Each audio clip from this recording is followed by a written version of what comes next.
Zamirisa bijela šamija, glas mu jezina dolinom Lima, to moja majka abdest uzima. Ne vidim je, ali znam, sa njom sabah ja klanjam.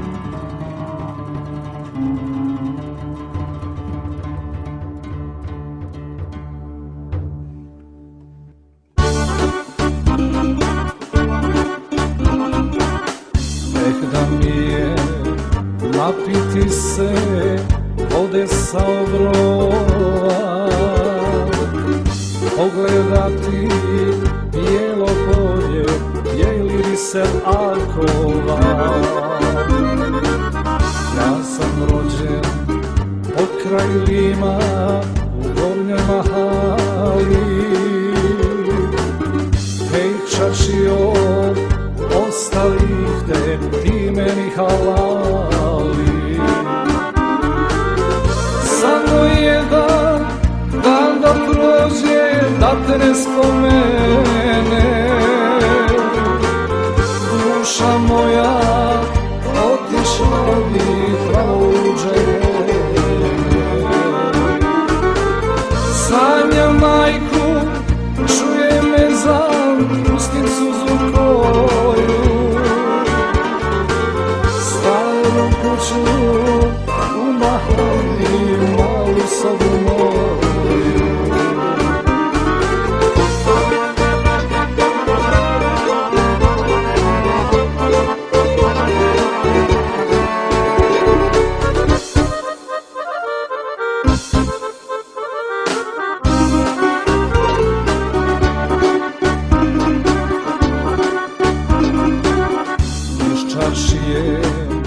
Pa u sklu do Mekića kuće malo, tu je nama još od baba rahmetli ostalo.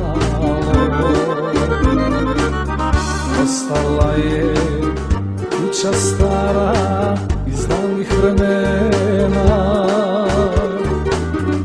a za mene na svijetu ljepšeg doma nema. Samo jedan dan da prođe, da te ne spomene, duša moja otišla bi pravo u džene.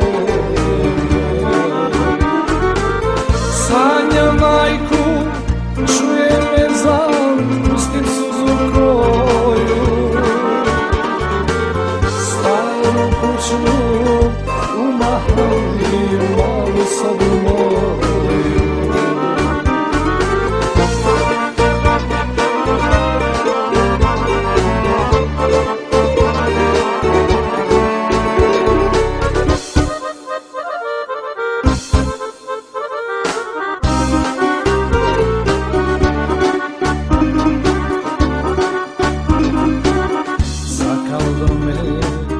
Mog sokaka, gledam dušu te čaršije, starogradske akšamuke, bjelopoljske familije. Od sokaka Jukovića do Livada Zajmovića, od Kujine do Sinjavca, bjelopoljskog starozdanca. Samo jedan dan da prođe, da te ne spomene, duša moja otišla bi pravo u džene. Sanjam majku, čuje me zan, pustim suzu koju, staru kuću u Mahali, malu sobu moju. Staru kuću u Mahali, malu sobu moju.